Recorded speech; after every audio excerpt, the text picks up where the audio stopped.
Hello, on this week's Devil in the Detail podcast, I'm Rob Paxton, and we're here talking all things Salford Red Devils. Joining the show this week, as ever, we've got Paul Whiteside, keeping Britain warm this week as usual, Paul. Yeah, clocking the miles up and that. I've spent a bit of time in Liverpool this week. Everton, Norris Green. I'm getting to know Liverpool quite well now. All the different districts, Anfield, Toxteth, Croxteth. I know everywhere now. I'm like a taxi driver. So a bit more local today. Blackburn today. So yeah, I'm doing okay though, mate. Weather's picking up a bit now, so hopefully our workload will step down a bit. But it's always pretty busy, because people want hot water and that. So yeah, but I'm doing okay, mate. How are you? Yeah, Eurovision this week, talking about Liverpool. Watch that. Yeah. My wife's a big Eurovision fan. She loves it, and a mother-in-law. So we had our usual Eurovision buffet / party, which was great. And then obviously went out for a drink with Banner's Mike on Sunday. Bit of a catch up there with him as he came back from London to see us. So yeah, it was a good weekend really, and obviously looking forward to the game on Saturday. Yeah, Saturday night. It's an unusual kick-off time, isn't it? 7:30 on a Saturday night, but I'm sure it'll be a good game, definitely. Yeah, so there's loads to go at. We're going to look back at the defeat against St Helens. We've got all the news coming out of the club this week. We've got Whiteside's World Rugby League, and we're going to preview the game against Huddersfield in the Challenge Cup on Saturday. So we'll start with the defeat against St Helens. You're listening to Devil in the Detail, and this is your big match review.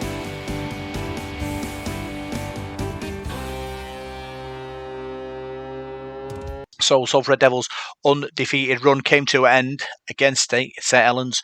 They were lost 26 points to 12. Paul, obviously, it was a great run in good form. We went to St Helens full of confidence, but unfortunately, St showed why they're a top team and took the points. Yeah, a few key moments in the game. I thought the first half we come out really, really good. We looked comfortable. St Helens didn't really threaten us really in the early stages of the game. We saw two cracking tries, a lovely short ball from Partington to put King Vuriaya right away, and then Croft was in support, and then the Briley try linking up with Watkins. And at 12-0, you were in dreamland there. It was, it was like welcome to the Pleasure Dome. But then obviously there was a few key moments in that first half that went against us, I thought. Losing Shane Wright was a massive. The game seemed to turn on that for me. We didn't seem to get over that. He'd just come on, I think, as well. He's not been on long, but he's a massive player for us. He's a big tackler, and I think it hurt us that really as well. And controversial circumstances because he was chopped round the head. And obviously, Matty Lees has got a 2-game ban now, and that sort of reckless challenge is what I'm going to call it, has caused him to, do his ankle in. So I thought that was a massive turning point in the game. Second half, St Helens, like you said, they're a good side, aren't they? When they turn the screw and you don't get any possession, and they know how to strangle you, don't they? And they did that. They starved us of possession, but I thought our handling was awful at times. And to be honest with you, I thought we gifted them 3 tries with some awful play. It just like lack of composure and just stupidity, really. The pass from Reece Williams and Matt Costello got pinged for not playing a ball properly. I think twice we got done for that with the shot clock beaters as well. It just seemed to go out of the window, everything that we've done so well the last few weeks. Yeah, I agree with that. I think the first 30 minutes, great performance. I thought, the players playing rally ball, measured, asking lots of questions of the St Helens team. 2 good tries, like you said, King V burst in the line and Brodie Croft in support to go over the line. What a great start for us at that point. And like you said, we were in control. Saints had a try disallowed in the corner. Then we went up the other end with a bit of a sucker punch with the Ryan Briley try. Lovely work by Callum Watkins sending him through. And like you said, at 12-0, we were in, like you said, dreamland. But I've got the timeline here where things started going wrong. You've got the Burgess penalty where we were in possession on their line with momentum. And at that point, for me, the whole game changed. Yeah, it did. I've just referred to the Costello one as well in the second half. That's twice where we've gifted them back possession through our own stupidity. And against a team like St Helens, you can't do that. When you go there and Wigan and Leeds and grounds like that, you've got to play well for 80 minutes and you can't afford to clock off. As soon as you clock off, they're like an Australian team, aren't they? They'll ping you, and then the whole momentum of the game changes. They get a couple of tries and you say bye-bye to the game, don't you? Yeah, and I think with St Helens, they're like a champion team, aren't they? And they know, give them half a sniff of a chance and they'll turn the screw. Because after the Burgess error, we had to drop out, and then we ended a set 2 metres from our line because they kicked sort of a fifth tackle kick into our line. We just about managed to get out. They scored just after, right? And then we had the opportunity there because I think they knocked on. So at that point, we were sort of 25 metres from their line, couple of tackles in the bank. Dupree knocks on, and then the next attacking set we had, we threw a forward pass, and you just think to yourself, you've had a wobble here for sort of 5 minutes. We just need a moment down their end to calm the nerves, and it just didn't happen. No, it didn't. And I think one thing you notice, St Helens, if you go back to that semi-final last year, is the physicality of them. I think I put that in the preview. They'll bully you. They're a bullying team, and they'll play. They play the game so close to the knuckle. The physicality of like Knowles and the Knowles played, but there's Matty Lees at the weekend. He played, and Siren, and they're big, massive blokes, and they'll smash you. They'll smash you to pieces, and you've got to stand up to that. I don't know. They just seem to knock us off our game, knock our confidence a bit, and it was a bit like a boxer where he's doing really, really well, and all of a sudden he gets banged round the head, his legs go.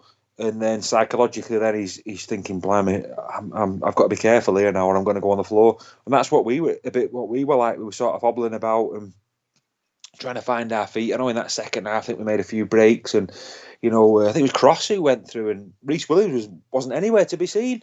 And then he was sort of waiting for him to catch up with him. And it was there was a few half. I mean, I thought we created enough chances in that second half to probably win the game, but we weren't clinical enough at all.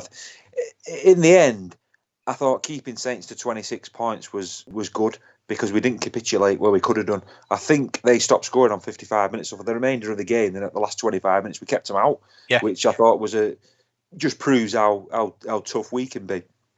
It's like the death spiral in it. The start of that second half, we knock on the first set, Saints score. The next set, Saints put us back on our 5 minutes from our own line. I think that's the one where Williams makes a mess of it. They score, and then the next set we cough up the ball again 5 meters from our line. No try, but we have to kick within 10 meters of our own line. Then Saints go up the other end and score, and then they scored again. And at 26-12, the question is, did we lose it or did Saints win it? I think it's a bit of both. I think they just capitalised on our stupidity and our crazy errors. I mean, Rhys Williams, what is he doing there? I mean, he threw that pass out to Burgess. Burgess is about 6'5", but even he couldn't catch it. I mean, I don't know that Tyson Fury wouldn't have caught that pass. It was that high. So, I mean, Rhys is a top player and top professional, and I'm not going to slag him off at all. He just had one of those games. I think Costello was the same. Probably, if you ask Matty Costello, he'd probably say I had a really poor game, and it was one of those days. And sometimes you do, and then you'll try and put things right, and you just can't seem to get a leg up then in the game because you've lacked your composure, and the game's just disappeared from you, hasn't it? In St Helens, like we said, will take advantage of that. They're tough, and they'll knock you off. I think they'll knock you off your game as well, and knock you off your stride. And I think they did. I think they panicked in that first half and thought, Paul Weller's probably said to him at half time, you're being outplayed here by Salford. You need to do something. And I think, the alarm bells would have started ringing there in the St Helens players' ears, especially Jay Roby's on his record appearance. He wanted to do well. I thought he managed the game great in the second half. And, he's one of those players, he's just like a machine that just keeps going and going. And St Helens are like that. And they wore us down, really. And we looked shattered at the end. They were lost Andy Ackers as well. He failed his HIA. That's another player out. So you were doing it tough. One player I noticed who didn't come on, I'm sure, was Ellis Longstaff. We had 4 subs, and I don't think he came on. So I'm not sure what the script was with that one. Yeah, well, the thing is, Paul, for me, it's the flip side of rally ball. We talk about the expansive play. We talk about keeping the ball alive in a structured way, but the way we play, errors could happen. And I think Ryan Bradley talked about it in a press conference a few sort of weeks ago that it's a way of life. It's a philosophy that they have to follow. And obviously, us fans, we see a player offloading or passing in the shadow of their own post, and it's only natural for us fans to put your hand in your mouth and start going, because it's not a natural thing. But the way we play, we've got to find an edge, or we've got to find a gap early in the set to get momentum, because we're not a team that's going to roll down the middle. So we have to find other ways of breaking teams down. But like you said, we get wonderful tries, or we could get tries given away like we did this week. Well, that's right. I mean, you're probably going to win more games than you lose playing like that. Yeah. I think that's right. But that pass from Williams, if that had gone to Burgess and it had stuck, and Burgess had gone 80 yards, we'd have always say, "Whoa, what a great try! What a great piece of play!" So, if you go back to last season when we murdered St Helens and Huddersfield at home towards the back end of the year, and Catalans as well, everything stuck in those games. If he hadn't have done and the balls would have gone to ground, we'd probably got hammered. So it's the price you pay, isn't it? I think the frustrating thing for the supporters was the incident with Shane Wright, and Sirenan's got a 1-game ban for a late shot. I think it was on Brodie Croft. Matty Lees has got 2 games, so neither player got sin-binned in the game or sent off. So we've not benefited from that at all, and I think that's where sometimes your refereeing can be a bit weak, because if you caught somebody with direct contact with the head, it should be a red card now, because the night before there was one. So I think we lack that bit of consistency sometimes. That frustrates you as a supporter, because if you go back to that semi-final, similar sorts of things happen in that game. Same referee, same outcome. So that was frustrating. But I'm not going to go on about harp on about that. It's done with now. But yeah, I was pleased in the end the way we didn't capitulate, because I think sort of 10, 15, 20 years ago, St Helens would have got 50 points in that second half, and we kept fighting to the end. Yeah, and it shows how far we've come, that we can sort of, obviously, we do throw away a sort of 26 unanswered points lead, but like you said, previous Salford teams we're looking down the barrel at sort of 50 there, aren't we? So, we dug in after they didn't score after, was it 56 minutes, you say? Yeah. So that was good. Obviously, like you say, we managed to compose ourselves and get back in the arm wrestle. And like you said, we had chances towards the end. We had opportunities where if the ball sticks, we bring the scores closer and anything can happen. So, yeah, defeat, but we've had a good run of wins, and I'm sure the boys aren't too downhearted about it. Yeah, the defeat, I think there's more to come though, Rob. I think we've got players to come back from injury, like Salafai, Ken Seal, who are going to cause teams bother going, the second half of the season. So I think defeat, but I think you've not got to worry too much about it. Move on. It's a big game in the cup this week, and then back to league action the week after. So put that one to bed, I think, can't we? Yeah. You spoke to Paul Rowley after the game. This is what he had to say.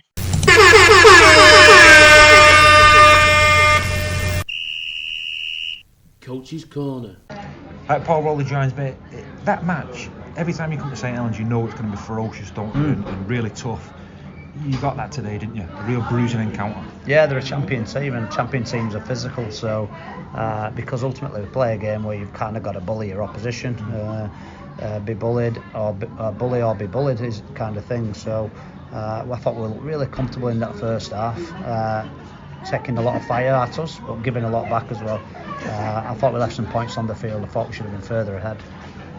You scored 2 excellent tries. For me, watching on the terraces, I thought the Shane Wright leaving the pitch was a massive turning point in the game. There, you lose a big tackler. And can you tell us a bit about that injury, Paul? He's don't look good, does it? No, he's in a boot, so suspected broken ankle, so that'd be a season for him. But so yeah, I mean, we just brought him on as well, so that was an enforced interchange really quick that we had to make.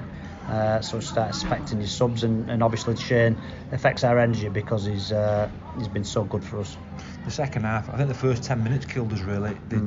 Conceding 3 tries. I mean, some of them were gift wrapped to St Helens as well. Yeah. You can't afford to do that, can you? Yeah, architects of our own downfalls, but in saying that, if we score one more try, we're still in the game. So we seemed to make enough opportunities, but we didn't have.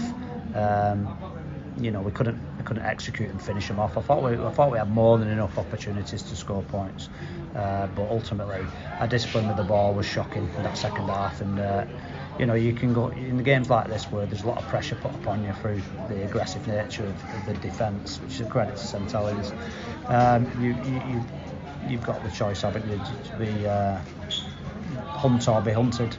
And unfortunately they came hunting for us, and we became a little bit of a victim in that second half, which is not a comfortable place for us. So we'll have hard chats and honest chats, and the senior players will lead a lot of that, and they're a good group, so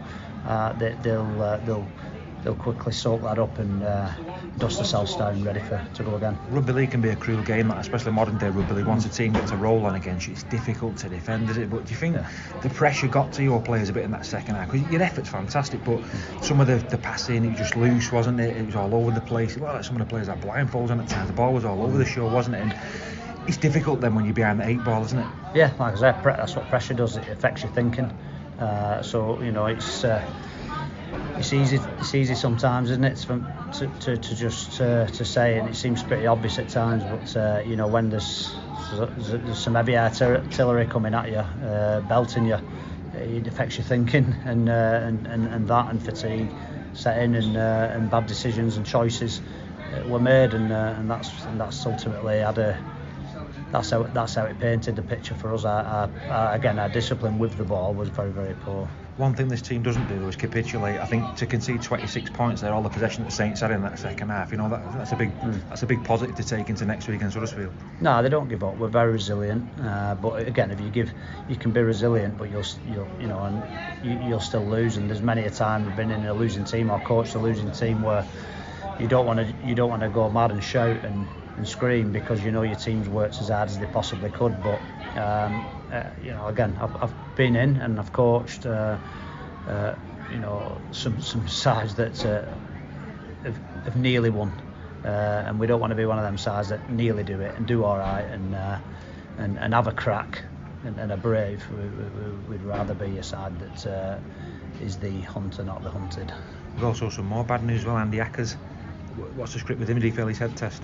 Yeah, he did, mate, so that's him. He can't play next week now. So you're going to be struggling for numbers next week. One or two supporters have asked me recently to ask you about Adam Sidlow. What's the situation with Adam? How long's he away from? 3 more weeks. Yeah. So you're going to be struggling next week for numbers? Yeah. Challenge Cup as well. Yeah. How do you approach that next week? That's an important competition for you, the players, the supporters. It's going to be a tough game against Ian Watson's Huddersfield. Like anything else, isn't it? We know that we're a club that sit on a cliff edge, and so in terms of not having a sizable squad, it's not always a comfortable place to be on a cliff edge, and so injuries get you in the end.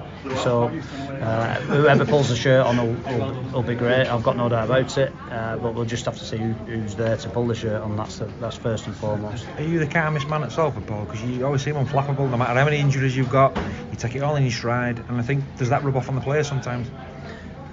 Maybe they rub off on me. I don't know. It's because ultimately you control the controllables. What I try and do is I'm here at St Helens today, and our team deserve to be here, and we expect us to win. It's as simple as that. So don't like creeping around. I like walking tall. I like us as a group putting our best foot forward, and we're not bowing down to anybody. So I'll fight this team's corner till the day I die, So and I think the supporters really appreciate that, Paul. I think that's what makes you one of us. Well, just passionate, So we're fighters, aren't we? And maybe that's what it is. Maybe we're a bit of a match made in heaven. Thanks a lot, Paul, for speaking to us. Very best this week, and good luck against Huddersfield, mate. Cheers, mate. So that was Paul Rowley after the game. Paul, what were your sort of thoughts on his reaction? I thought it was a really nice interview with him for once. He's normally a bit edgy with us, but no, he sort of opened up a bit, really. And I thought I had a bit of a tear in my eye because his passion and some of the stuff he said, I thought, he really believes in this club, believes in the supporters, and he really is one of us now. And I think he has been for a while. He's took to Salford, took to the club, took to the supporters, and him and Kurt Haggerty, Chris and Inu, I think they work really well as a team together. So I felt a bit sorry for Paul Rowley because he wears his heart on his sleeve, and he did in the press conference as well. He stuck up for the team in the press conference and then told a few of the journalists a few whole truths as well about bits and bobs. But no, I think Paul Rowley is a good lad, and it's great to get to speak to him. Yeah, it's all the friendly fire he gets from us, you see, because we aren't sort of in it to look for a story. We're just there just to get a reaction and get a voice to the fans in it. So I quite enjoy talking to him on that sort of midweek pre-match press conference. I think he's he's a salt of the earth rugby league man. He knows sort of what it's all about, and he's ultra protective about, like you say, about his players and his team. So you want that in a coach. You want your coach to, passionate about what he believes in, and like you say, the players are well behind him. They bought into his philosophy, and it's working at the moment. Yeah, I think very much like Watson, Richard Marshall previously to Paul Rowley. I think they understand that us at the Devil in the Detail are in their corner, really, aren't we? Yeah. And we're fight. We're not out there to catch him out. We're there to support him, and and get his message out to the supporters. So I think Paul buys into that, and no, he's always very good with us, and as is Kurt Haggerty when we get to speak to Kurt as well. He's very softly spoken, Kurt Haggerty, for such a big guy. I saw him in the press conference at the weekend, and you think, God, he's gonna roast you like when he comes in, but he's not. He's really nice, really friendly guy. So yeah, I think they're both doing a terrific job and work together as a great team. Yeah. So look at the stats, Paul. Callum Watkins with 42 tackles, Andy Ackers with 29 tackles, King Vuniyayawa with 31 tackles, Stam Stone with 30 tackles, Oliver Parton 36 tackles, Tyler Durpree 34 tackles, and Alex Gerrard 32 tackles. Obviously, forwards heavy, but they did do a lot of work. They did, yeah. And it was good to see Alex Gerrard back as well. And I must say, he looks massive, Alex Gerrard. His upper body. I don't know if he's been working on that, while he's been out injured because obviously he can't run or whatever. And he's been doing his strength and conditioning and that. He looked massive. He did look the part. Really so strong running forward. So he's a big boost to have back for us. As you said there, Callum Watkins I thought was tremendous. His work rate, his tackling, he's dangerous as well. And with Shane Wright now out for a substantial amount of time, Callum Watkins is probably going to have to fill in that second row, play a bit more minutes than normal. But yeah, he'll relish that because he's a super player. So yeah, I thought the forwards really grafted in that game, and they had to do against the St Helens pack that's very, very physical.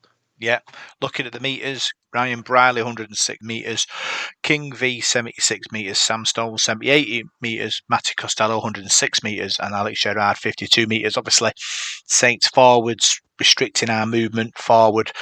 Only a couple of players over 100, but we are playing St Helens at St Helens, and we know the scenario of the game, don't we? Yeah, I thought Ryan Briley was great again. I thought he had another good game, and there was a doubt whether Ryan was going to play with that eye injury. Yeah. So I was surprised when I saw him on the team sheet. So yeah, he had a good game for us, and very, very dangerous, great support player. I think Sam Stone as well deserves a good mention because he's been getting better and better every week. For such a slim guy, he's so strong. Does the tackling, takes the ball in, and he's getting better and better as the weeks go by. Yeah, so big thanks for your 3-word match reports on man of the matches. Mark said bad second half, Colin Wilson second half debacle, Briley, David Deacon 10-minute madness, kind of agree with Dave there, Kevin McCallum stupid, Briley, Chris and Janet Shant, known worst enemies, Briley, Christian Leith, crazy 10 minutes, your mate Roy Oliver, nothing to say. Ryan Wilson, poor second half. Ali Hugan, complete self-destruction. Briley, Salford, red, bad decision-making. Dave Parker, own worst enemies. There's too many mistakes. But yeah, I suppose, I don't know whether I want to say second half was self-destruction because Saints sort of turned the screw. So I'm a bit torn between we threw it away and they won it. I thought we handed it to him on a plate, though. Think so? I mean, yeah, I thought we given the initiative with the mistakes. 3 massive mistakes there is 16, 18 points. You take that off the points totally score, we win the game. So yeah, I won't say we pressed to self-destruct, but I think the pressure got to us. Pressure can get to you. It's a pressure business, isn't it? And got to say, Ellen, you've not won there 40. What, 3 years, and you're in front 12-0. It's pressure. The pressure's on there, and you've got to perform. And there was all that hype of the day with James Roby, the Guard of Honour, and things like that. A big crowd at St Helens behind you, and you've got to deal with that. And they didn't, and they froze a bit, really, the players. And it wasn't the lack of effort. We can't question the effort. The effort was tremendous, but a bit of composure, bit of big game management, if you like, and. St Helens came hunting. You look at the team they've got, though. Another guy that mentions Alex Walmsley. You got Walmsley, Sirenen, Matty Lees, Batchelor as well. These forwards are huge, and you got them running at you. It takes a bit of stopping. You lose Shane Wright, you lose Andy Ackers. You're a sub down, a couple of subs down. You're struggling, aren't you? In that heat as well. It was pretty warm there as well. So not making excuses, but there's mitigation in every defeat, isn't there? And I don't think we just chucked the game away, but it sort of drifted away from us, if you like. Let's move on to our reserves, Paul. They were in action against St Helens, the curtain raiser for the main games. They went down to defeat 44 points to 22. There was a contingent of first team squad players involved in the lineup. Jack Ormonroyd, Andrew Dixon, Ben Helliwell, Billy Walkley and Joe Coupland-Frank all played for the reserves, but unfortunately went down to defeat. Yeah, but I think it's good to see first teamers playing. I mean, to me, that's what the reserves is for. it's for younger players coming through, but I think it's for first teamers who have had injuries or returning from knocks or trying to get themselves fit or trying to find a bit of form as well.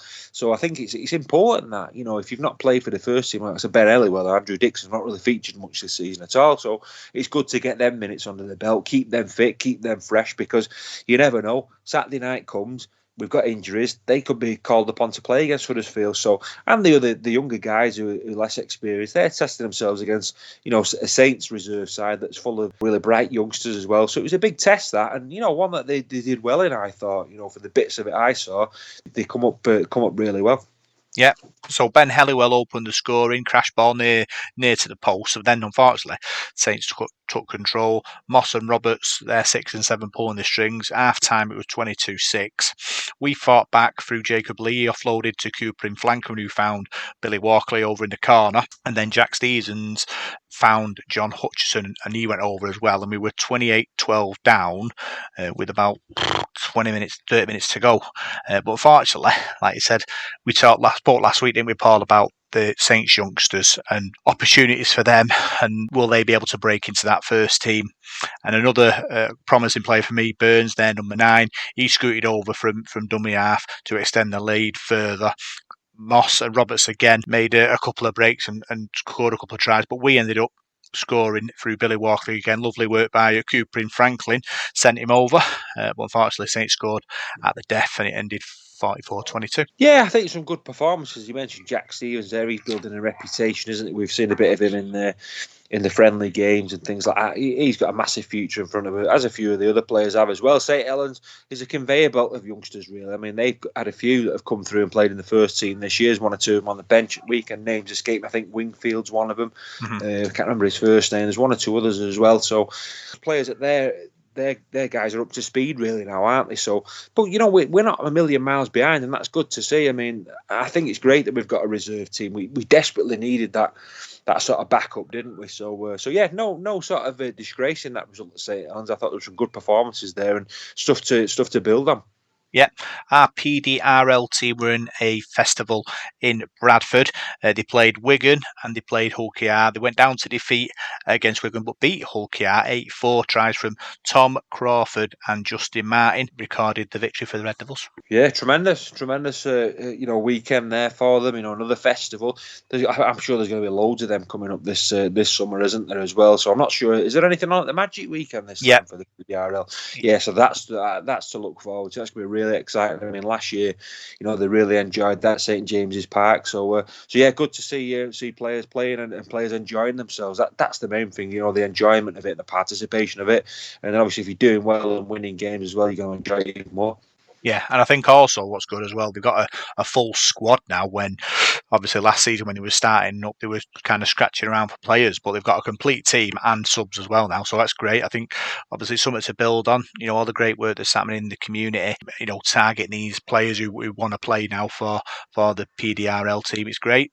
Like you said, good win against Hull KR. I think there's video clips. I think the Anoraks page or on the Red Shark, but you can see video clips of them playing against Hull KR, which is great as well. So hopefully, like you say, a lot of people get down to Magic Weekend and support them in their games there. The ladies were in nines action in Warrington. They lost to Cardiff, lost 26-4. Demi Jones was Salford's only try. They played Leeds Rhinos and lost 36-0. But then in the final game, they played Bradford Bulls and won 25-0. 2 tries from Louise Fellingham, 1 from Lauren Ellison, 1 from Summer Harris, and 1 from Brogan Evans. Brogan Evans dropped a goal as well. Unfortunately, didn't qualify for the finals day at the Salford City Stadium, but you win your last game, it's something to build on. It certainly isn't. There's going to be a wild card, isn't there? That's going into that. So hopefully we could get in through that. But no, I was following it. I give all the scores out on the World of Rugby League, and it was a tough tournament because you've got your big sides in there, haven't you? Like York and Leeds and Wigan and St Helens, who are probably a class above everybody else, aren't they? Salford ladies playing against Leeds, they're a seasoned team now, haven't they? They played in Challenge Cup finals and grand finals, and been going for a number of years. So to test themselves against against Leeds ladies in the nines was a big test, and that's going to do in the world of good going forward. It builds your confidence. You test yourself against better players. So and nines rugby league's totally different as well, isn't it? If you look through all the scores from all the groups, there's quite a lot of nil-ins, weren't there? Because bigger pitch, less players, different sort of brand of rugby league, isn't it? So yeah, I'm sure they've learnt lessons there, and they'll be taking them into the next game, I'm sure. Yeah. The qualifiers were Warrington, York, St Helens, Leeds and Wigan. And like you said, they've got a wild card.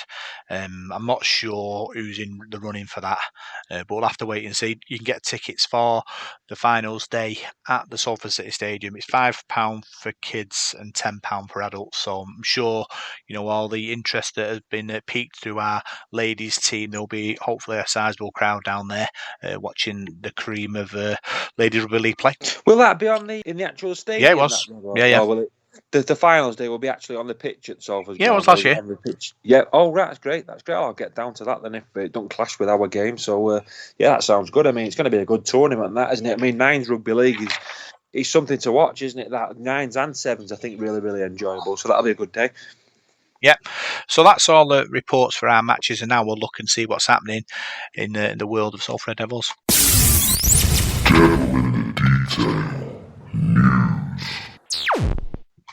So the share scheme is doing very well at the moment.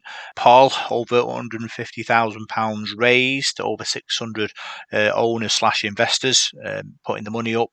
It's been, a week, 10 days. We're going great guns. Yeah, it seems to be picking up the pace now, doesn't it? And that's what we want. It's a new thing, isn't it? And I know they've got a meeting, haven't they? I think next week, where you can register and go to. So I know there's been a lot of questions about people asking questions. I mean, I've not asked any questions. I don't really get involved in Facebook and that now. I just read stuff. I don't comment on anything. But I've been reading people's comments and the questions and things like that. I'm thinking, it's a good question or a good thing to ask. And yeah, I'm sure you'd be able to ask all them questions at the meeting and, get your mind put at rest and get the guidance that you need, if you need any guidance. So yeah, it's a big thing, Rob. It really is a big thing. And, it's good to see it's doing well. Obviously, the supporters will want a bit of clarity of how it's going to go in the future because, as I said to you last week, money and things like that, it's an ongoing thing, isn't it? To run a rugby league club, it's not just here's 250 grand, here's $500,000. You can run the club. You need a constant sort of stream of money coming in, don't you, to pay your bills, pay your players, and God knows what else. So I'm sure there's a lot of people who want to ask stuff because I'm no good with finances and stuff like that. It all goes over my head. Yeah, it's I think it's a really interesting thing. The Reds Rise Together event is on the 23rd of May at the Salford City Stadium, 7 p.m. start. Arrivals from 6:30. Yeah, there's just been things that's happened this week. Obviously, Paul King with his latest rallying call and obviously putting us in the picture regarding don't reach our target of 250 that we may have to sell players and clubs potentially coming in and asking availability for certain players and us rejecting offers. But for me, Paul, we're in transition. We're going from a club that's an opportunity club that will live from hand to mouth from week to week to a club who's going to be planning for the future and have sort of targets and have benchmarks to go at. And yeah, it does take time. It does take money.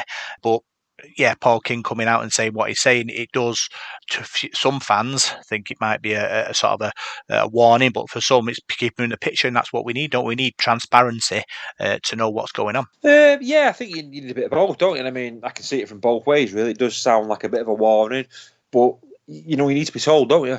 There's no use as somebody saying, well, I could have told you that, but we've sold him now, so because nobody knew we had to sell a player and all that. So yeah, I get that, but you'd like to think that the club has budgeted for the squad that they've got, so they can afford to pay the players for the season. So you won't have to sell somebody. Some supporters might think, well, why did you give Brodie Croft a 7-year contract then? If you've not got money to pay for players. So those sort of questions, I'm sure they'll get asked at the meeting and that. So the only thing I'd probably like to say, from my opinion, is I wouldn't want supporters to feel it's like a sort of a threat, if you like, because I think that's one of the words that was used on Facebook by someone. I won't mention any names of that, but that's what I saw, and people were arguing about it. And what you don't want is something like this to divide your supporter base. You don't want supporters thinking, I'm better than you because I put money in and you haven't, sort of thing. For me, as a supporter, you can only do your best. You can buy your season ticket, which costs an awful lot of money as it is, and if you can't afford to put money in that, well, you've still done a good job. Don't feel you're not good because you've not done that. You know, you can only do your best. You can buy your seasons. You go to your away games. You've got your petrol money and God knows what else. If you're going watching the club and supporting the club, you're doing a great job anyway. So don't let think you're not doing a great job just because you've not put money in this. You can only do what you can do, Rob. Can't you? Times are hard at the moment. If you can do it, great. If you can't, don't feel bad about yourself. Yeah, there is. The club have announced another way in which you can join the share thing. Is obviously if you want to get in touch with the Salford Credit Union, there's an opportunity to get the money off them, which then you pay to the club, and then you pay the money back to the credit union, which is another opportunity for people who, like you say, can't pay in one lump sum, can pay in instalments, and that's another option for some people if you can't got the amount of money to pay up front, which is important, obviously, because like you said, Paul, when time is hard, people don't have lots of money lying around, so it is an option open to fans if they want to go through the credit union and do that and help the club. My only thing would be just be careful, because times I've had. I mean, you've got the prices of stuff these days now, and your shopping's going. My missus says to me, every week shopping's going through the roof. This has gone up, that's gone up. So I'm not putting people off, but don't go getting yourself in loads of debt and you can't afford it. So just do what you can do. That's all you can do, can't you? And at the end of the day, things will be the way they are, won't they? You just do your best, and that's all you can do, basically. Yeah. Matt Shaw, rugby league journalist, he wrote on our club about it. Club weren't happy. They've put a sort of response to it. I suppose Matt's doing his job as a rugby league journalist and querying the situation, and the club aren't happy with the fact that it's negative publicity on something that needs to be promoted positively to hopefully save the club. But yeah, it's interesting times that sort of ahead in that situation. But like you said, Paul, it's not. It's all about what you think you can afford. We can't come in here and say, do it, because we don't know anyone else's financial situation, do we? Everyone has their own red lines and what they can and can't afford to do. So the club have put out a big statement about what it entails and the interest rates and all that you have to pay. So you make your own decisions regarding that. Yeah, I think if you don't get a chance to do it this time, I'm pretty sure they'll want something like this next time in the future, won't they? So if you can't do it now, you might be able to do it then. But what's this Matthew Shaw said in this article? I've not read that. He just kind of queries it. What's going on with it. Kind of defending the process, really. That we're trying to get people who want to pay monthly to help us with this supporters share thing. Gives them an option to do that when they didn't have one before. I'd say if you're a creditable journalist and you want to write a story on it, go to the meeting next week, and then you'll be able to get more information and write. So there's no point in sort of putting stuff out there now, and that happens in rugby league, doesn't it? People write negative stuff and try and, there was something, I think, was it the Examiner have put on the internet, dissing it, and I'm sure that's Huddersfield newspaper or whatever, and you can see what they're doing. We play Huddersfield on Saturday, so let's unsettle Salford and write a negative story about them. So that goes on all the time, doesn't it? So no, my advice to anybody would be, if you can, get to the meeting, and you'll know exactly what's going on then, won't you? So yeah, but there'll always be negative stories and people who want to question things. So it's something new, isn't it? I suppose no one's done it before, have they? So there's going to be people asking questions left, right, and centre. Yeah, it says Salford Credit Union is a local non-for-profit organisation will only provide finance and following satisfactory credit check and affordability assessments, and will decline applications where necessary. So basically, it's like, because it's local, and I just think they're just kind of covering all the bases, you see. Yeah, we sound like a bunch of solicitors, me and you, don't we? Parkinson and Whiteside solicitors giving you financial advice. No, we're not. Don't take my financial advice, for sure. Yeah, so like you say, meeting Tuesday, get yourselves down there, questions answered, take it from there. Other news, Kids for a Quid. Huddersfield this week. That's exciting, Paul. Yeah, I'm going to Spain on Saturday, so I'm not going to be able to go to the match. It's the first game I've missed for a long time, especially at home. But yeah, I'm disappointed I can't go myself. But yeah, I hope it's a massive crowd. And it's a Saturday night as well, as I mentioned before, so it's an unusual game to kick off that sort of time, isn't it? But make a day of it. Get yourself down there, go and do a bit of shopping before the game, or go for a drink or whatever. It should be great. You've got that added spice of Huddersfield as well, and Ian Watson, and the sort of 5 or 6 ex-players that and their team, and there's a bit of an edge between the two clubs at the moment, isn't there? So yeah, if you can get your kids down there for £1, you'll really enjoy it. I think it'll be a good game as well between two. Challenge Cup, win this year in the quarterfinals. So yeah, I'm devastated I can't go, but I'll be back for the whole game. But yeah, it should be a great night, and that's a great offer to have on, and hopefully get a really good crowd. I think you're going to mention the news out of the West Stand and the East Stand are open, so yeah, that should add to the atmosphere. But I'm sure it'll be a belting game. So if you're not doing out Saturday night and you're a bit wayward about going, get your kids down there and you'll really enjoy it. Yeah, obviously South Stand not open. Lots of chat on the internet about that. Obviously, it's a TV game, so you want it to look full, which makes sense. If you want to make it look full, you open the stand where the cameras can see. And I think there was a lot of talk about the business plan, about making the East Stand more of a community thing. I think it's like a toe dipping exercise into that to see if obviously people can engage in that. Because I was thinking that down the line, that stand you could put like murals on the walls and things like that to make it feel a bit more homely. But that might be way down the line. You never know.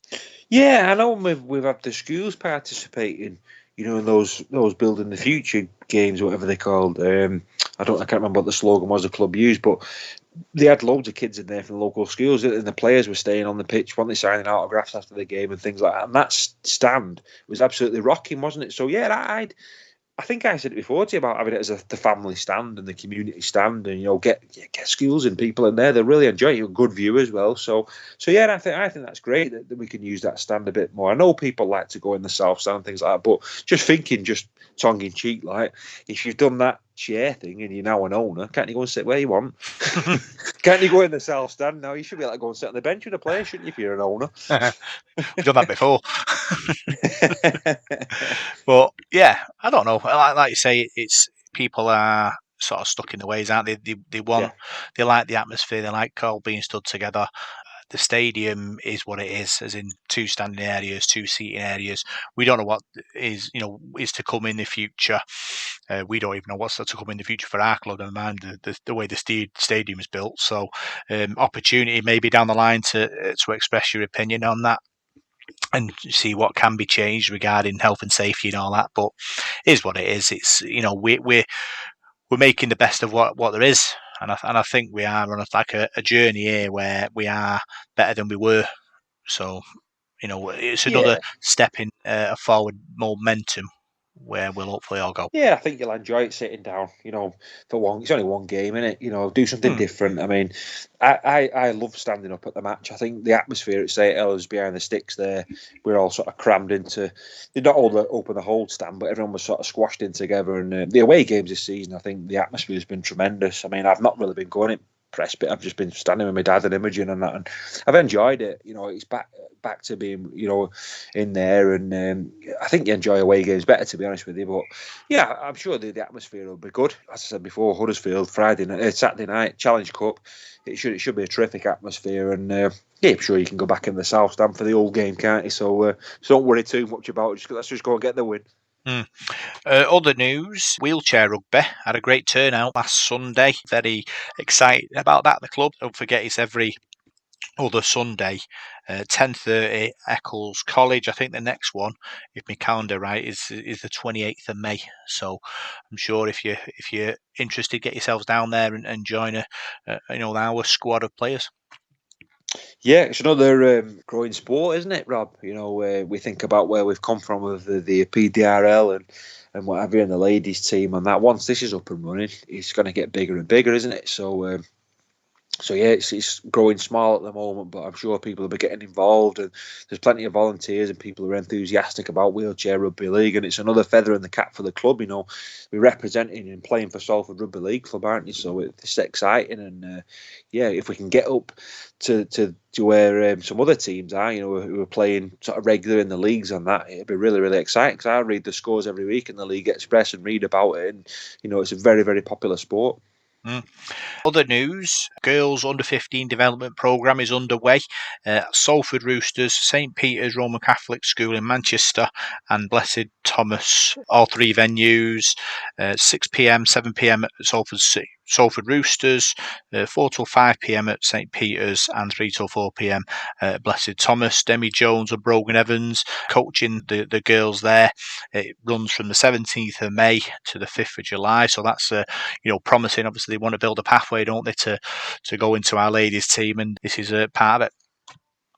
Yeah, it's giving you an opportunity to get involved, isn't it? Especially if you sort of a youngster who's sort of fit around the 15 age. You're developing and you're getting towards not like right near open age, but you're not far from it, are you? And you're getting better and better. And you see the ladies playing at Salford. That's something to aim for, isn't it? You're getting coached by people who are playing at that massive level that they're at. So it's exciting times, and like you said, that pathway's there. Yeah. Exciting times. Final bit of news, the Armed Forces Day on the 25th of June. Salford play Wigan on that day, but it's going to be a bumper day. There's Axe, Alex Spencer is there, singing Chaddy and the Backhanders, and Dave Sweetmore also. So it's going to be, very enjoyable day. Lots going on, and obviously a big game with Wigan. Yeah, we've had some good Armed Forces Day over the years, haven't we? It's always a good event. There's always stuff going outside the stadium before the game and what have you. So, and I know service personnel normally get for free, don't they? I think at the matches. I hope they do anyway. But if they don't, they should do now. But yeah, I think that'll be a great day. Yeah, Wigan as well. That should be another good event to get to. So yeah, looking forward to that. There's some big games coming up in June, isn't there? With the Magic Weekend as well. So games are coming thick and fast. Yeah, and there's also a Masters Rugby League game kicking off at 1 p.m. on the community pitch with Royal Regiment of Fusiliers set to play. So it's a fantastic, obviously, occasion. Lots of support, and like you say, the Armed Forces do a great job, don't they, keeping us safe. So let's get down there and support them. So that's all the news, and now we'll see what's happening in Whiteside's World Rugby League.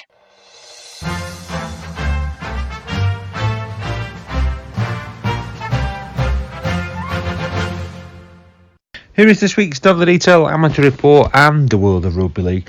We shall start off this week in the National Conference Leagues because some of our local sides in Oldham and Rochdale are doing really, really well in those leagues. Rochdale Mayfield at the weekend in the Premier Division, 13th of May. They won. They beat Hunslet ARLFC by 10 points to 6. Hunslet Amateurs were top of the table with 8 wins from 8 matches. And Rochdale Mayfield Pipton 10-6. Great result for Mayfield. They stay behind Hunslet. Hunslet are top with 16 points. Mayfield are third with 12 points, but they've got 2 games in hand. So Mayfield have won 6 from their 7 matches. That was a massive win for Mayfield at the weekend. In Division 2, Saddleworth Rangers were beaten at home to Dewsbury Moor Maroons by 46 points to 6. But also in Division 2, Waterhead Warriors, tremendous result for them. They've got 2 former Salford stars in their team as well. Gareth Owen is at the standoff. You might remember him for being a young hooker coming through at Salford. And Lee Jewett as well, who's played all over the show. Salford signed him from Wigan. He went to play to Castleford, Hull KR. I think he was also at Widnes as well, and Barrow. But Lee Jewett is now there in the pack as well. And he had a really, really good game for Waterhead Warriors at the weekend. They dominated Dewsbury Celtic and won that game by 58 points to 24. Massive win. Waterhead stay top. They've won 7 from 8. They're top of the table, above Dewsbury Moor Maroons on points difference. It's Woolston Rovers also in third place. They're all on 14 points, but Waterhead's vast superior points difference keeps them top of the table. Moving on to Division 3, Oldham St Anne's had another big win as well. They stayed top as well. We've got to give Oldham St Anne's a good mention. They stayed top of Division 3. They've won 7 from 8 as well. 2 points clear of Lee East. They won away from home to second bottom club Hensingham by 42 points to 12. So the fixtures for this week, Saturday the 20th of May, Rochdale Mayfield have got a tricky tie away from home against Lee Minor Rangers, but Lee Minor Rangers have been poor this season. They've only won 1 from 9 matches, so they're desperate for results, but you'd expect Mayfield to get a result there in that one. In Division 2, East Leeds are at home to Saddleworth Rangers, and Waterhead Warriors travel to Woolston Rovers, so that's a massive game. Waterhead Warriors against Woolston, 2 sides sort of joint top of the table on 14 points. That'll be a big game for Waterhead if they can get a result there. And finally, Oldham St Anne's there at home to Seaton Rangers. Seaton are currently bottom of Division 3. Well, let's turn our attention now to the North West Men's League. Again, a lot of postponements, a lot of no results as well. Not quite sure why, but I'll give you the scores that we've got from Saturday 13th of May. It was Wigan Springview 42, Salford City Roosters 16. That was in Division 1. There was one result involving our local sides in Division 3. That was Higginshaw 24, Crossfields A 70. The rest of the scores and results don't involve our local teams, to be honest with you. So the fixtures for this week: Division 1 on Saturday 20th of May, it's Carrickhead Rhinos against Folly Lane in a derby match there. Charlie Panthers entertain West Horton Lions. Salford City Roosters at home to Dalton. In Division 2, it's Rochdale Mayfield A against the Roost Pioneers. Division 3, Higginshaw face Clock face Chargers A. Rochdale Hornets at home to Langworthy Reds, and Waterhead Warriors A are at home to West Bank Bears. In Division 4, Banky Bulls face Bolton, and in the Alliance Division, it's Ince Rosebridge A against Oldham St Anne's A. Well, we were chatting about the Men's President Cup last week, wasn't we? And we got some more results for you. Some of these games were played, in fact all these games were played at Rochdale Mayfield last Wednesday. England University's 27, the Great Britain Police 20, and the UK Armed Forces 40, Great Britain Teachers 16. So that leaves the table looking like this. UK Armed Forces have won 2 out of 2, along with the England Universities, and the GB Police and the GB Teachers have lost 2 from 2. So the Armed Forces and the Universities are leading the way at the moment. In the Women's President Cup, England University is 36, Great Britain Teachers 0. That was Lock Lane on Wednesday. So the Universities and the Armed Forces both won 1 match, and the Great Britain Teachers with 2 defeats. So the Universities will play the Armed Forces next. So we'll keep you up to date with that one when the result comes in. In French Rugby League, Carcassonne 26, Albi 16, Limoux 36, Lesignan 10. Those were Championship semi-final results from the weekend just gone. Moving on to the reserves, Rugby League, it was Wigan Warriors 16, Leeds Rhinos reserves 16. That match was abandoned after 55 minutes due to a serious injury. I'm not too sure who that was to, but we hope that whatever player it was, is okay and gets better soon, makes a speedy recovery. Wakefield Trinity 6, Hulkingston Rovers 30, St Helens reserves 44, Salford Red Devils 22. Andrew Dixon, Jack Ormanoid and Ben Helliwell were in that team as well, so keeping themselves sharp, hopefully for call-ups to the first team soon. But 44-22 they went down at the weekend. Bradford Bulls 22, Castleford Tigers 16, Warrington 68, London Broncos 4. So moving on to the North West Youth Leagues, once again lots of postponements and no results, but these are the results we have got from Friday the 12th of May. In the under-16s Lancashire Cup, Folly Lane 10, Salford City Roosters 14.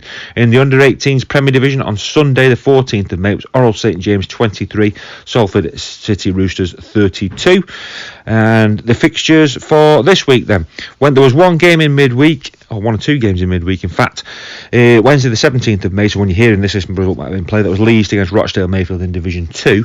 In the under 14s Division 1, Shevington Sharks Reds were at home to Saddleworth Rangers, and in Division 2 Waterhead Warriors were at home to Oldham St Anne's Golds. In Division 2 of the under 13s, it was Oldham St Anne's against Wigan St Pat's. On Thursday night there was a few games played as well. Division 2, Wigan St Jude's against Folly Lane, that's the under 15s. Under 13s on Thursday night, Wigan St Jude's against West Horton Lions. On Friday the 19th of May, they're complicating this for me, there's one fixture in the under 14s between Lee East Thunder and Rochdale Mayfield. The rest of the game Sunday the 21st of May. So here we go. Under 18s Premier Division, it is Oral St James against Waterhead Warriors, Salford City Roosters at home to Blackbrook Royals. In the under-16s Premier Division, Rochdale Mayfield at home to Lee Minor Rangers. In Division 2 of the under-16s, Burton Wood face Saddleworth Rangers, West Horton Lions are at home to Latchford Giants.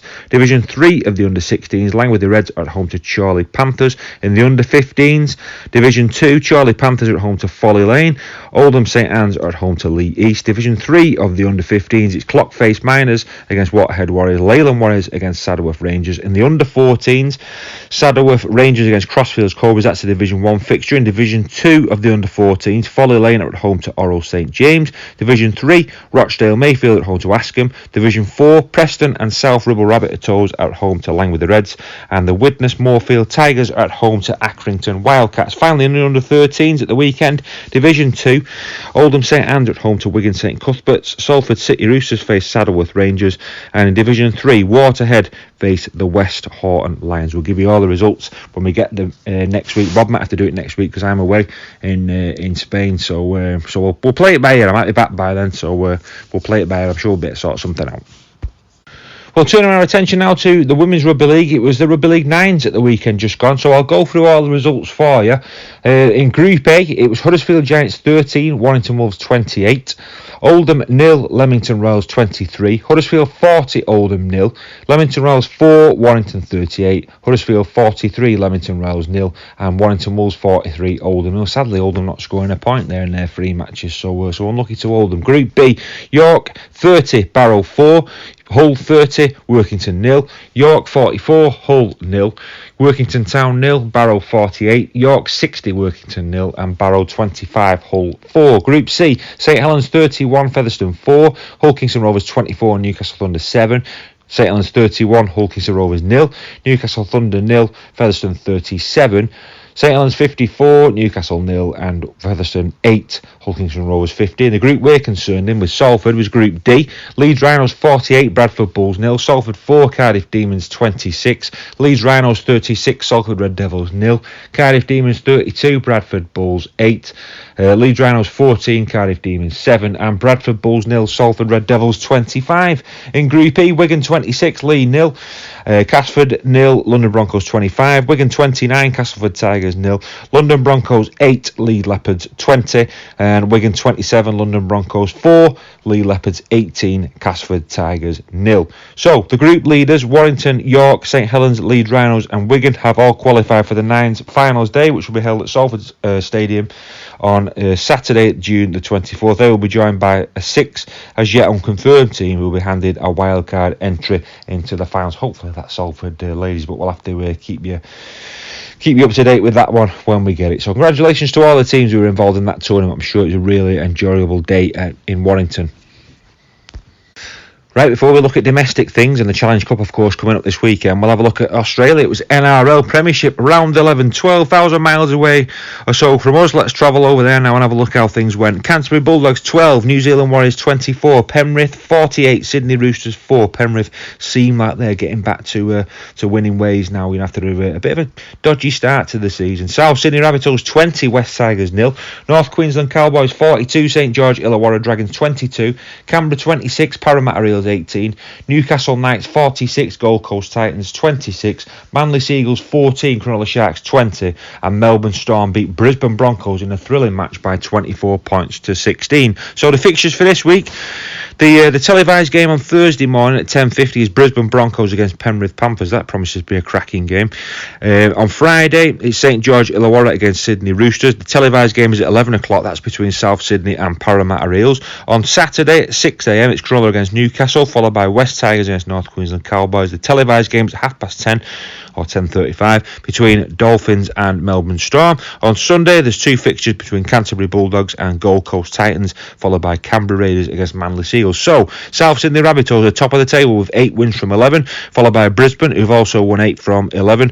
Then it's Penrith with 6 wins, Cronulla with 6, Melbourne Storm with 6, Dolphins have got 6, Canberra Raiders have got 6, and New Zealand Warriors have got 6. So it is very, very tight. Just 4 points separating about 12 teams there. Gold Coast have got 12 points, Sydney Roosters 12. So yeah, there's nothing in it whatsoever. Just 10 points separate top from bottom in the NRL. So it's very, very close. So yeah, that's the fixtures to look out for this weekend on the telly. Thursday, Brisbane against Penrith, 10:50 on the television if you get a chance to watch it. Well, finally this week, it's been a bit of a long one this week. Could be a podcast in its own, this.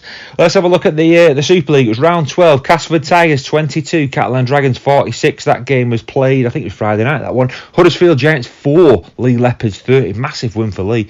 St Helens 26, Salford 12 was a Saturday game.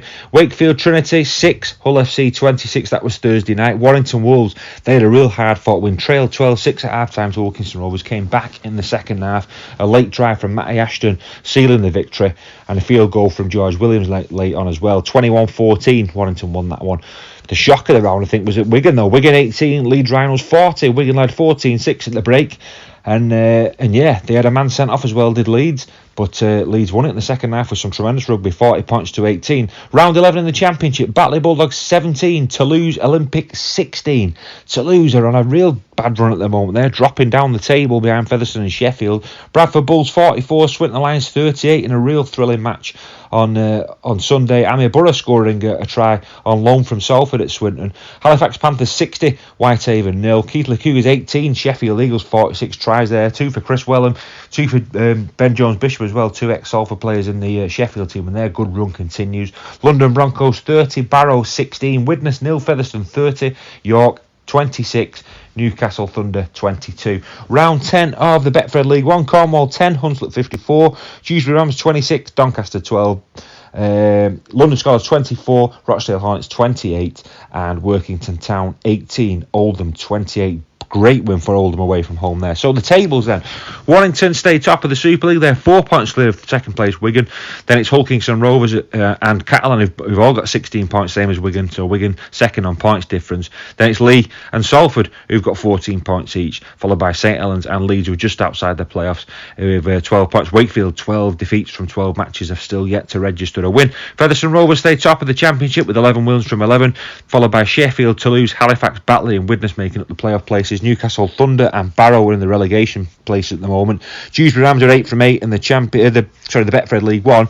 Doncaster, Oldham, Hunslet, Workington Town and Rochdale Hornets make up the playoff places. So the fixtures for this week, the Challenge Cup, Betfred Challenge Cup round 6 action. It gets underway on Friday night on the Viaplay channel. Halifax Panthers are at home to St Helens at 7:45. Hull Kingston Rovers play Batley. That's an 8 o'clock game on Friday night. Wakefield are at home to Leigh Leopards. That game is a 7:45 on Saturday. Betfred Challenge Cup round 6 action. Catalan face Warrington. That's a 6 o'clock kickoff. On BBC TV, it's Leeds against Wigan. And then on the Viaplay channel, Salford Red Devils face Huddersfield Giants. On Sunday, the 21st of May, it's Casford against Hull. That's the BBC game at 3 o'clock. York Knights face London Broncos at 3. And in the Betfred League 1, all these fixtures are 3 o'clocks. It's Doncaster against London Scholars, Hunslet against Workington Town, Midlands Hurricanes against North Wales Crusaders, Oldham face Dewsbury Rams, and at 1 o'clock, Rochdale Hornets face Cornwall. That's all I've got for you this week. Take care. I won't see you at the match on Saturday. I'm going to miss this one. I'm going away with my family for a week to Spain, so I'm really upset to be missing that. First game was for a long time as well, so never mind. I shall see you. Well, good luck. Let's get the win, and I'll see you the following Sunday when we face Hull FC back at the Salford Stadium. Take care. Have a great week, and get that win for us on Saturday night. So that was Whiteside's World Rugby League, and now we'll look forward to the matches this weekend. It's time for the Devil of the Details Big Match Review.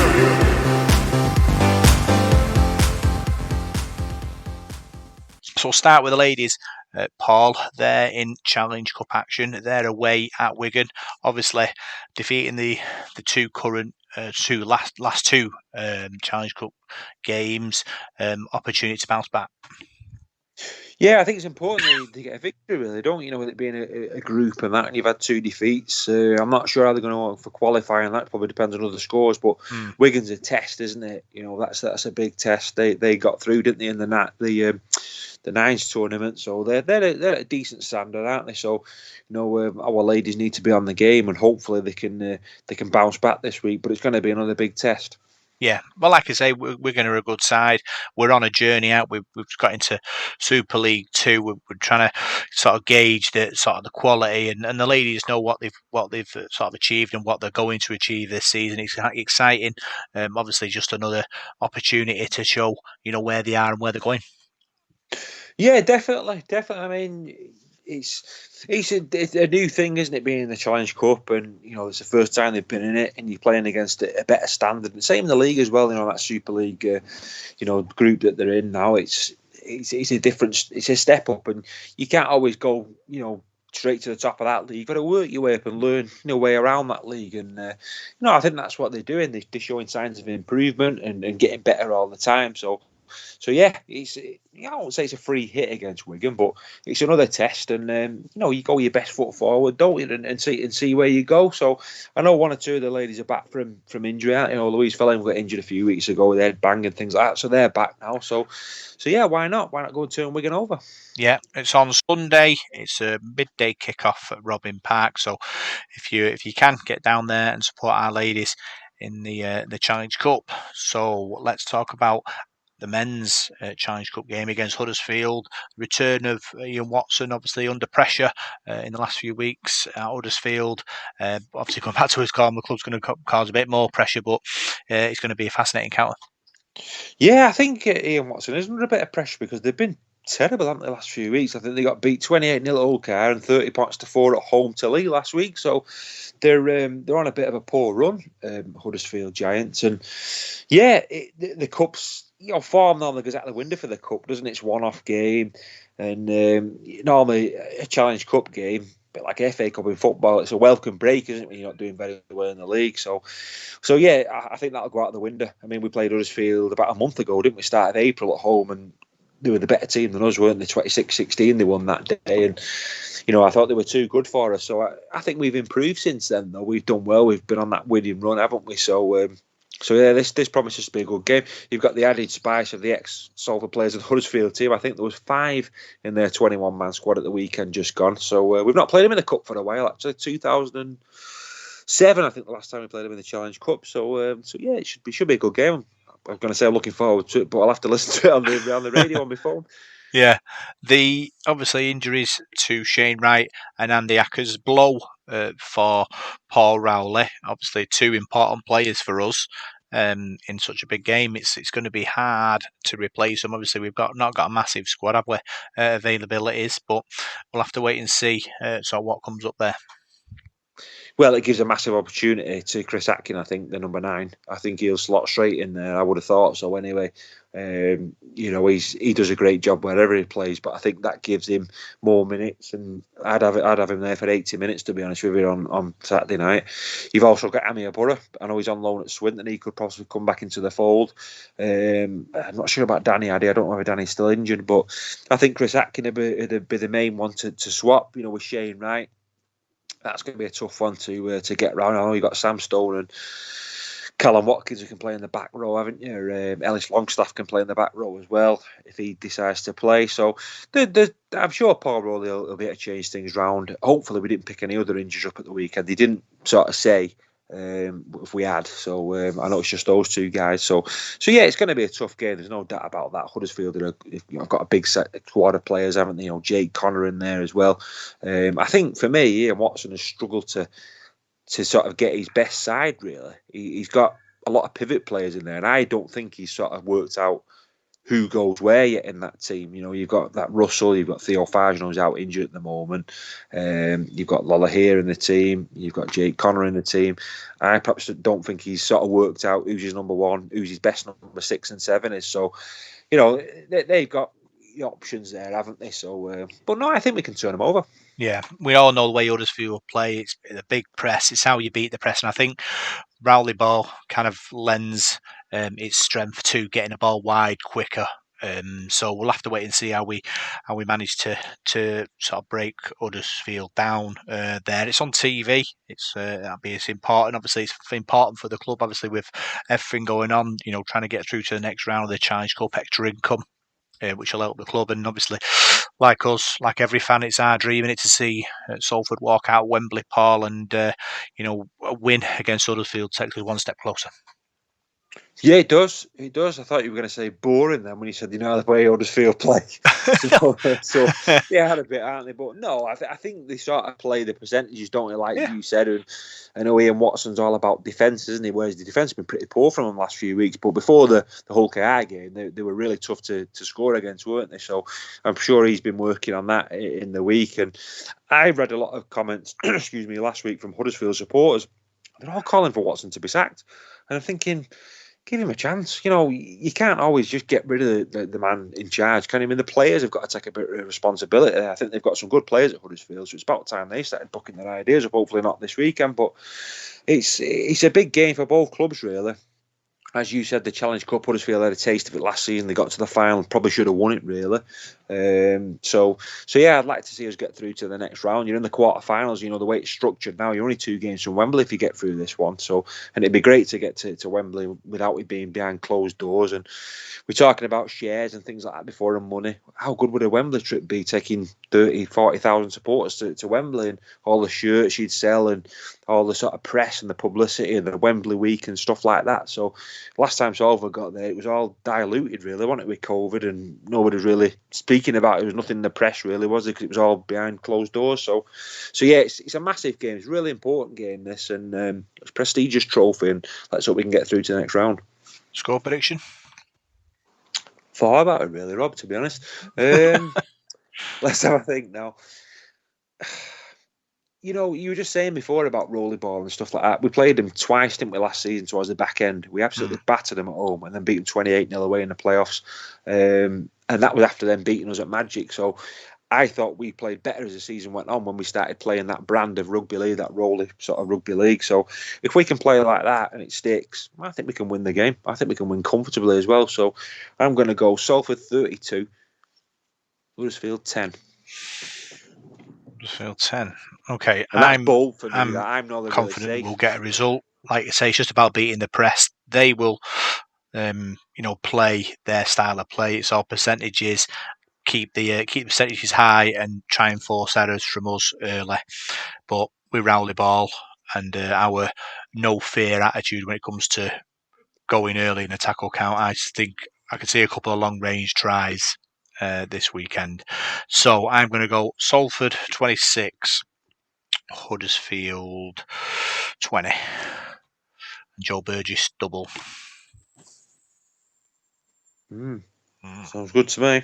So that's we'll take that. Obviously, a massive dream for all Salford fans in it to get to the Challenge Cup, and I'm sure the players, they know what they'll have their own dreams, won't they? When you start playing rugby, what it means to run out Wembley, it's a massive thing for them as well. So big day Saturday.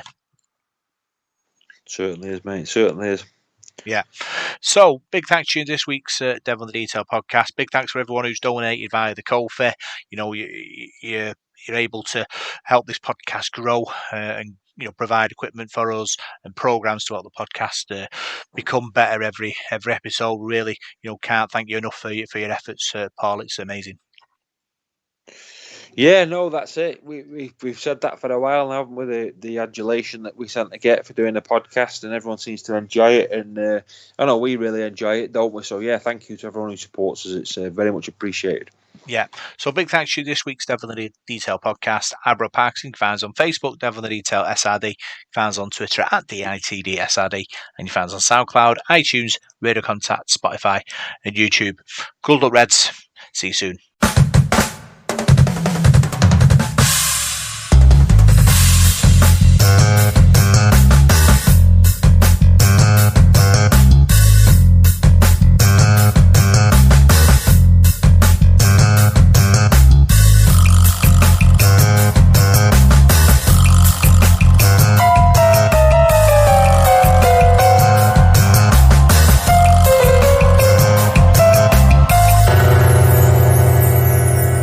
Devil in the Detail. That's it.